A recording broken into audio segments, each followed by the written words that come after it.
आज हम पढ़ेंगे प्रकाश क्या है और प्रकाश का स्रोत और प्रकाश के गुण के बारे में पढ़ेंगे। तो सबसे पहले देखेंगे प्रकाश का परिभाषा। ध्यान से सुनिएगा, प्रकाश का परिभाषा क्या होता है। तो याद रखिएगा, प्रकाश ऊर्जा का वह रूप है जिसकी सहायता से हम किसी वस्तु को देख पाते हैं। याद रखिएगा, प्रकाश ऊर्जा का वह रूप है जिसकी सहायता से हम किसी वस्तु को देख पाते हैं, उसे प्रकाश कहते हैं। याद रखिएगा। तो लिखेंगे क्या परिभाषा। प्रकाश प्रकाश ऊर्जा का एक रूप है जिसकी सहायता से या जिसके सहायता से हम किसी वस्तु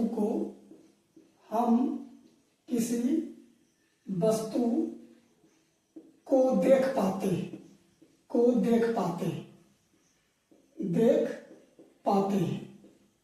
याद रखिएगा, प्रकाश का परिभाषा क्या होगा। प्रकाश ऊर्जा का एक रूप है जिसके सहायता से हम किसी वस्तु को देख पाते हैं, उसे प्रकाश कहते हैं। उसके बाद में क्या है प्रकाश। याद रखिएगा, स्वयं अदृश्य होता है, लेकिन जब वह किसी वस्तु पर पड़ता है तो उस वस्तु को दृश्यमान बना देता है। याद रखिएगा, प्रकाश स्वयं अदृश्य होता है। याद रखिएगा, प्रकाश स्वयं अदृश्य होता है, लेकिन जब यह किसी वस्तु पर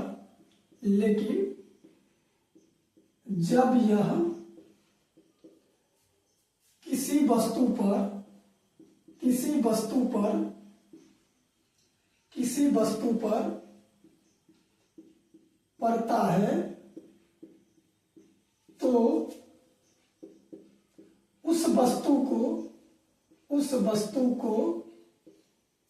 उस वस्तु को दृश्यमान बना देता है। याद रखिएगा, दृश्यमान बना देता है। तो प्रकाश स्वयं अदृश्य होता है, लेकिन जब यह किसी वस्तु पर पड़ता है तो उस वस्तु को दृश्यमान बना देता है। याद रखिएगा। इसके बाद क्या होता है, तो जब प्रकाश किसी वस्तु से टकराता है तो वह वस्तु चमकना शुरू हो जाता है, जिसके कारण मनुष्य जो है किसी भी वस्तु को आसानी से देख पाता है। याद रखिएगा। इसके बाद होता है प्रकाश का स्रोत। याद रखिएगा, प्रकाश का स्रोत। ध्यान से सुनिएगा। तो प्रकाश का जो है दो स्रोत होता है। याद रखिएगा। इसके बाद होता है प्रकाश का स्रोत। तब प्रकाश के जो है दो स्रोत होता है। एक होता है दीप्त वस्तु, उसके बाद दूसरा होता है अदीप्त वस्तु। याद रखिएगा, प्रकाश के स्रोत। तो याद रखिएगा, प्रकाश के दो स्रोत हैं। प्रकाश के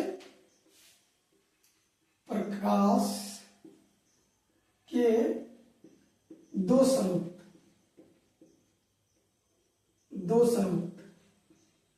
पहला हो गया दीप्त वस्तु।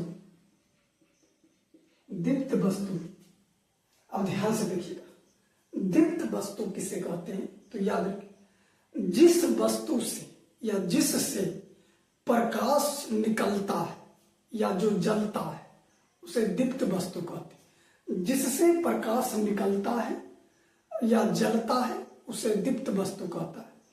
एक होता है प्राकृतिक वस्तु, दूसरा होता है कृत्रिम। प्राकृतिक में आ जाएगा, एक होता है प्राकृतिक और दूसरा होता है कृत्रिम। तो प्रकृति में क्या हो जाएगा, जैसे में सूरज, चंद्रमा, ये सब क्या है, प्रकृति। लेकिन एक होता है कृत्रिम, जैसे में बल्ब, ये सब क्या है, कृत्रिम है। बल्ब हो गया, ये सब एक प्रकार का कृत्रिम लाइट हो गया। तो याद रखिएगा, जिससे प्रकाश उत्सर्जित होता है,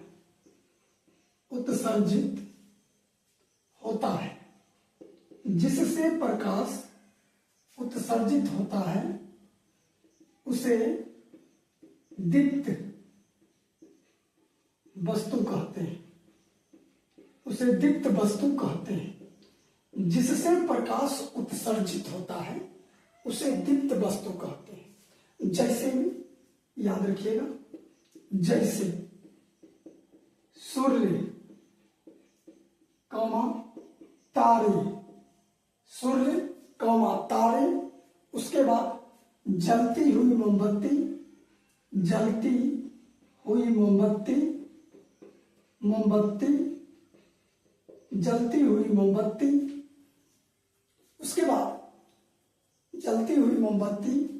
उसके बाद बल्ब, याद रखिएगा बल्ब, ये सब क्या है, एक प्रकार का दीप्त वस्तु है। याद रखिएगा, सभी जो है एक प्रकार का दीप्त वस्तु है।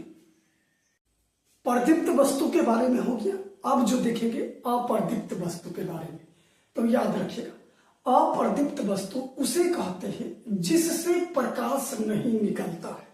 जिस वस्तु से प्रकाश नहीं निकलता है उसे हम अप्रदीप्त वस्तु कहते हैं। याद रखिएगा, जिस वस्तु से प्रकाश नहीं निकलता है, जिस वस्तु से प्रकाश नहीं निकलता है, जिस वस्तु से प्रकाश नहीं निकलता है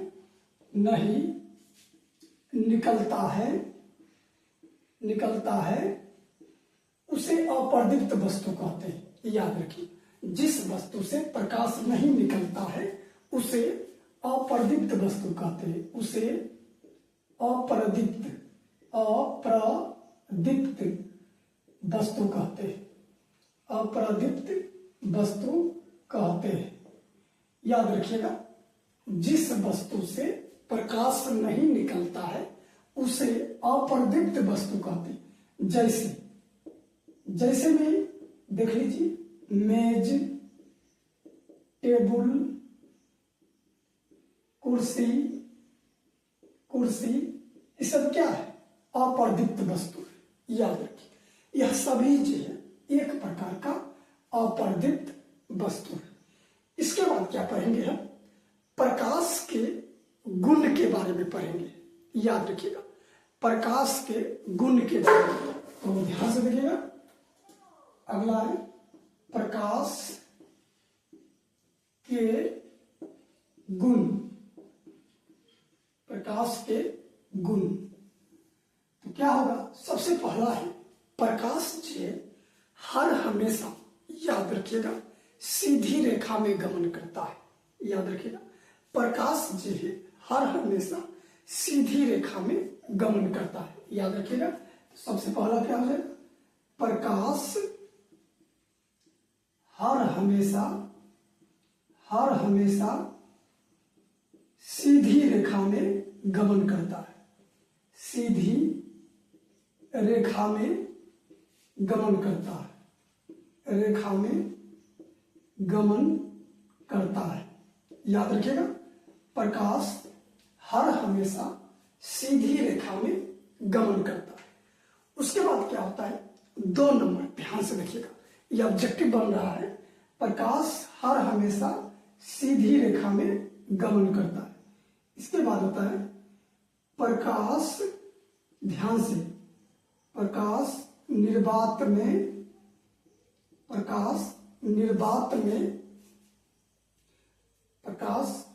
में या निर्वात में प्रकाश की चाल, निर्वात में प्रकाश, 2 नंबर है, निर्वात में प्रकाश की चाल, प्रकाश चाल 3 गुने 10 पर पावर 8 मीटर प्रति सेकेंड होता है। याद रखिएगा, निर्वात में प्रकाश की चाल 3 गुने 10 पर पावर 8 मीटर प्रति सेकेंड होता है। याद रखिए। इसके बाद क्या होता है, प्रकाश। प्रकाश इसके बाद होता है प्रकाश। तीसरा नंबर प्रकाश अनुप्रस्थ। अनुप्रस्थ अनुप्रस्थ विद्युत चुंबकीय तरंग होता है। याद रखिएगा, विद्युत चुंबकीय तरंग होता है। प्रकाश अनुप्रस्थ विद्युत चुंबकीय तरंग होता है। उसके बाद 4 नंबर में ध्यान से देखिएगा, ये सब क्या है, ये सब प्रकाश का गुण है। याद रखिएगा, प्रकाश का गुण है। याद रखिएगा। अब मानव आंख पर जो प्रकाश का तरंग दैर्घ्य जो पड़ता है, याद रखिएगा, मानव आंख पर जो प्रकाश का तरंग दैर्घ्य जो पड़ता है 400 nm से 700 nm के बीच में पड़ता है। याद रखिएगा, मानव आंख पर प्रकाश का तरंग दैर्घ्य